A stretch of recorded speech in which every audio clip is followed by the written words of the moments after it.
আজকে তোমাদের সাথে শেয়ার করব একটা খুবই সহজ পদ্ধতিতে বানানো মোটামুটি একটা হেলদি কেকের রেসিপি। তো তার জন্য এখানে নিয়ে নিয়েছি আমি ওটসের পাউডার, তার সঙ্গে কিছু বেরিজ আর তোমার কমলা লেবু জেস্ট যেটা আছে ছিলকাটা, সেটা আমি কুচি কুচি করে কেটে নিয়েছি। তার সঙ্গে নিয়েছি একটু সুজি, একটু জ্যাগারি পাউডার আর একটা খুবই পাকা কলা যেটাকে ম্যাশ করে নিয়েছি। তার সঙ্গে নিয়েছি পরিমাণ মতো দুধ। এছাড়াও কিছু কিছু প্রোডাক্ট লাগবে যেগুলো আমি আগের ভিডিওতে দেখাবো, ভিডিওর সাথে থাকলে তোমরা আগে দেখতে পারবে। তো এখানে আমি নিয়ে নিয়েছি ম্যাশ বানানাটা। তো এটা তোমরা মিক্সিতেও পিষে নিতে পারো, বা যদি কলাটা বেশি পাকা থাকে সেটা ফোকের সাহায্যে ম্যাশ করে নিয়ে একটা বাউলে ঢেলে নিতে হবে। এরপরে আমি দেব সেটাতে একটু তেল, এটা মোটামুটি 2 টেবিল স্পুন তেল আছে।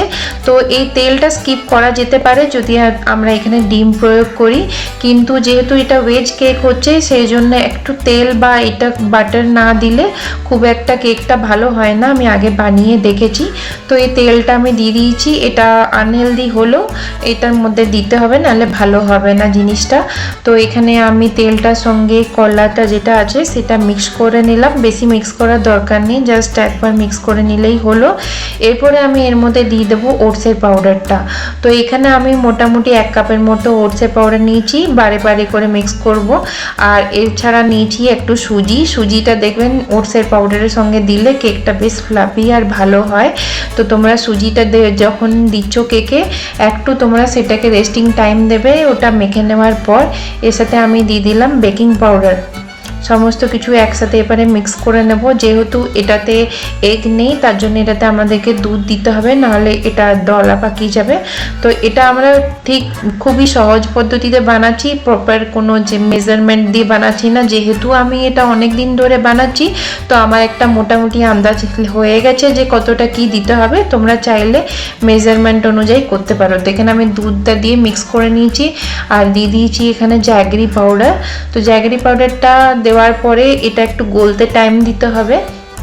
তো মোটামুটি 5 মিনিটস ধরে এটা আমি মিক্স করে 5 মিনিটসের রেস্টিং টাইম দিয়ে দেবো। তো মোটামুটি আমাদের ব্যাটার তৈরি হয়ে যাবে। এই ব্যাটারটা খুব লিকুইড বা খুব টাইট হবে না, মোটামুটি এরকম কনসিস্টেন্সি থাকবে। যেহেতু আমরা সুজি দিয়েছি তাই এটা আলাদা হবে, পুরোপুরি ময়দা বানালে এটা কনসিস্টেন্সিটা আলাদা হতো। তো আমি এখানে একটা স্টিলের বাউল নিয়ে নিয়েছি, কেক টিন থাকলেও ভালো হয়। এরপরে আমি এটার মধ্যে একটু অয়েল ব্রাশ করে নিলাম।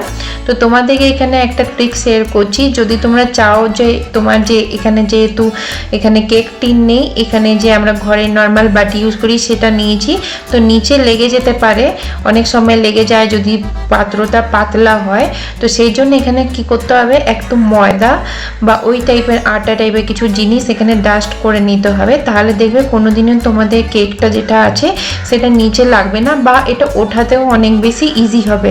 মেন দেখবে এটা তুমি জাস্ট উল্টে দিলেই তোমার কেকটা বেরিয়ে যাবে যখন ঠান্ডা হয়ে যাবে। তো এখানে আমি রেডি করে নিলাম। এরপরে আমি এখানে এই কেকটা বানাচ্ছি কুকারে, তাই কুকারটাকে প্রি হিটে বসিয়ে দিয়েছি। তার মাঝে এখানে রেস্টিং টাইমও 5 মিনিট হয়ে গেছে। এরপরে আমি ভ্যানিলা এক্সট্রাক্ট দিয়ে দিলাম, তার সঙ্গে দিচ্ছি এই যে অরেঞ্জের জেসটা আছে। এই অরেঞ্জ জেসটা কিন্তু খুবই ভালো একটা ফ্লেভার দেবে পুরো কেকটাতে, মেন ফ্লেভার এটারই খুব ভালো আসবে। ভ্যানিলা এসেন্সটা না দিলেও চলতো এখানে, কিন্তু আমার কাছে ছিল তাই আমি দিয়ে দিলাম। তো এই দেখো একটু ফুলে গেছে সুজিটা, সেই জন্য কনসিস্টেন্সিটা চেঞ্জ হয়েছে আগের থেকে। এরপরে আমি দিয়ে দিলাম ব্লুবেরিজগুলো, মেনলি এখানে ব্লুবেরি আছে আর মালবেরি আছে। তো আমি এখানে ব্লুবেরিগুলো কিছু ভেতরে দেবো আর কিছু আমি উপরে ডেকোরেশনে দেবো। তো আমার এখানে ওভেনটাও আমি রেডি করে নিয়েছি, হিট হয়ে গেছে, ওটার সিটি আর যে পাইপটা থাকে সেটা খুলে দিয়েছি। এরপরে আমি ব্যাটারটা বাউলের মধ্যে ঢেলে দিচ্ছি ধীরে ধীরে।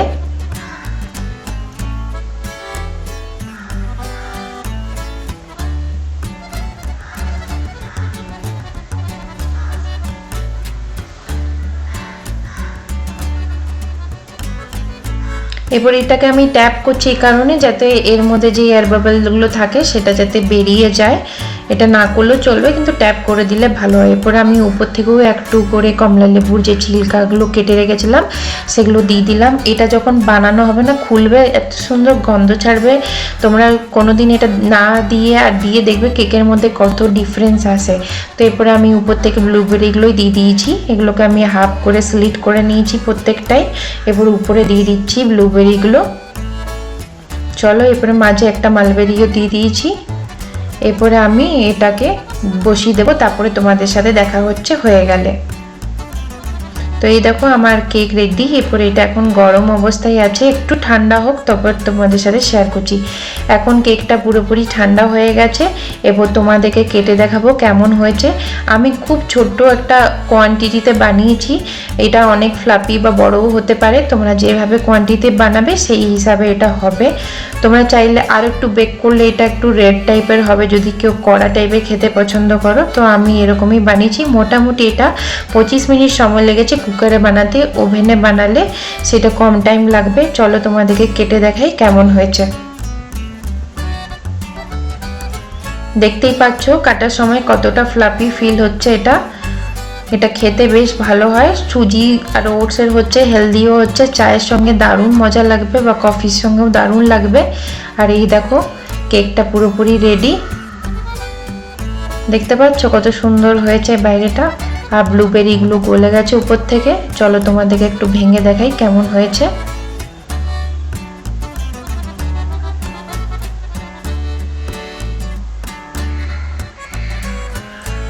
দেখো ভেতরে ব্লুবেরিগুলো গলে গেছে, কি সুন্দর একটা কালারও দিয়েছে ব্লুবেরিগুলো। চলো খেয়ে দেখি। আমার তো বেশ ভালো লেগেছে।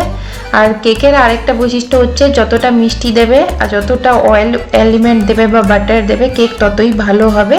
তো আমি এখানে মোটামুটি হেলদি বানাবার চেষ্টা করেছি, তোমরা ট্রাই করলে জানাবে।